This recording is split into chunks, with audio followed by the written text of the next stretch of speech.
Hi, I'm Shag for CACTV. We're here at the Chicago Art Open 2007, and we're going to be talking to, Michael Burton. Yes, how you doing, Shag? CAC.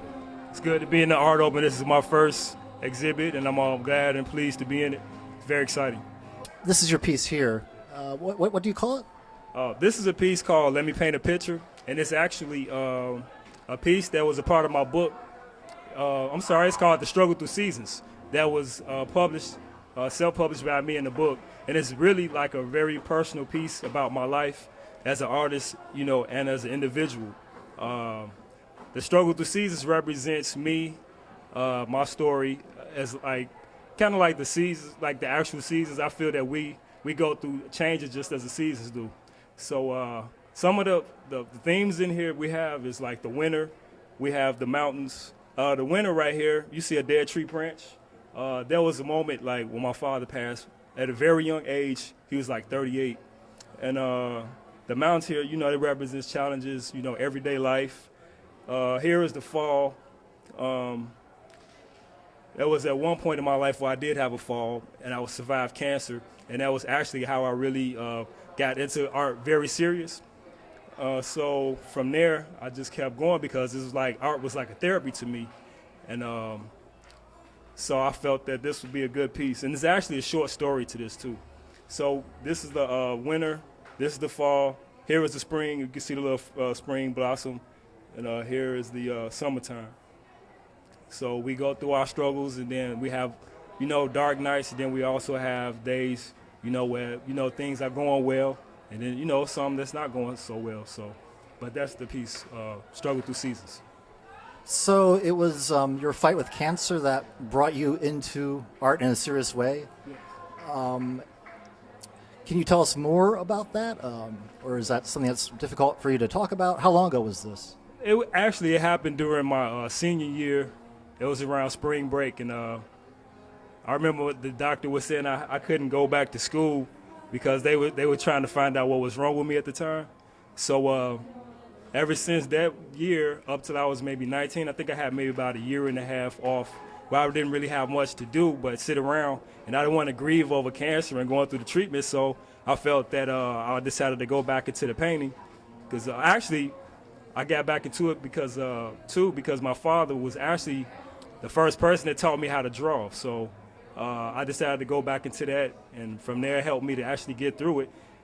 And the doctor was really impressed with my recovery so fast because, for one, I wasn't even going through all the treatments on a timely manner like I was supposed to. So I think it was a lot to do with the painting and realizing that was part of my purpose, and that it kept my mind off that, So that was that. So getting into the art was extremely therapeutic for you. I mean, you'd credit that with your successful recovery? Yes. Yeah, I think so. For one, it gave me a purpose when I started creating things. And then when you get into creating things, that could mean something. It's actually like a very good way to vent. I think one of the reasons why I got sick was because I didn't have a way to get things out. You hold things in. Sometimes people hold things in, and that's not good. That's not healthy.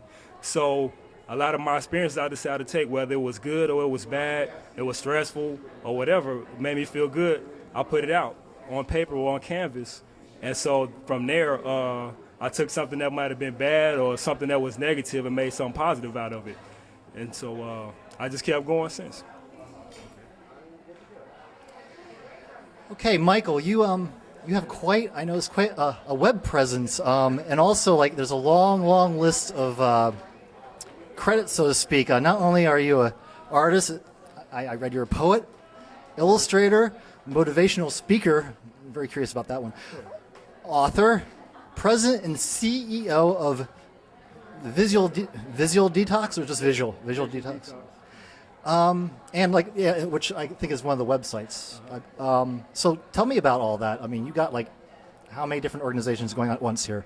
Well, I have one website, which is urbanrockwell.net, and that's what people started to know me as. So I decided to keep that website and maybe just keep that maybe as the artist and kind of the poet and entertainer, the artist himself. And then I made Visual Detox more of my business website.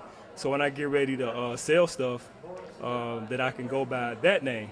So it's like Urban Rockwell designs and illustrates and does all this stuff for Visual Detox. So it's kind of like separate, but they go hand in hand.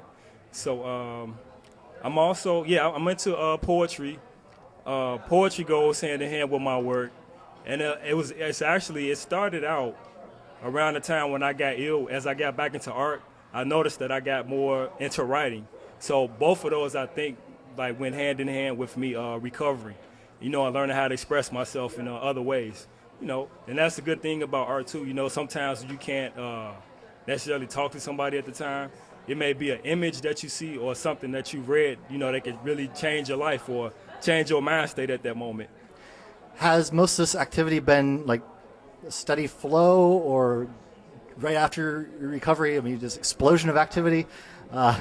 Yes, you know what? It was like right after the recovery, it was like I was a different person. I went from being this quiet, bashful person to like this person that just has so many like ideas, and it's like I think that brought like more life into me. And so it shows in my work too, So I really want to know, who is Urban Rockwell? That's a good question. Urban Rockwell actually came when I was working on the book. Like I said earlier, the book was called Let Me Paint a Picture. So I was actually trying to come up with the book cover. And all I kept seeing was, showing me like drawing or painting at an easel, that you see a lot of times. But I also wanted to show, maybe me writing or something so they can kind of feel both. And then, lo and behold, I was going through art. One of my favorite artists are Norman Rockwell. And so I saw this portrait, a self-portrait of him, like, looking at the easel and, like, staring at this mirror and doing a portrait of him. And I was like, that's perfect for what I want to do. And I said, I might as well just recreate it, like, in the urban, in, like, the 2000, kind of way. So that's how I kind of got the Urban Rockwell, from the urban area. And Norman Rockwell is one of my favorite artists, so I said that'd be perfect for my book cover. Can you give us a quick rundown of what you already have published and what is upcoming in the titles in a nutshell? Okay. Well, right now it's the Let Me Paint a Picture, My Life Grover Testimony, and that's a collection of my art, illustrations, photography, poems, short stories, and stuff about my life. And it's going under a second edition right now, so I'm working on getting that, into the stores. And then my second book is going to be more fantasy-like, but it's still going to have stories that people can learn from.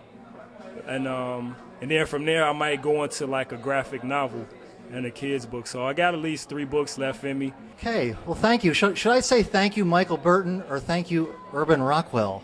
Either one is fine. Me or my alter ego. I'm Shag. This has been Michael Burton at the Chicago Art Open 2007.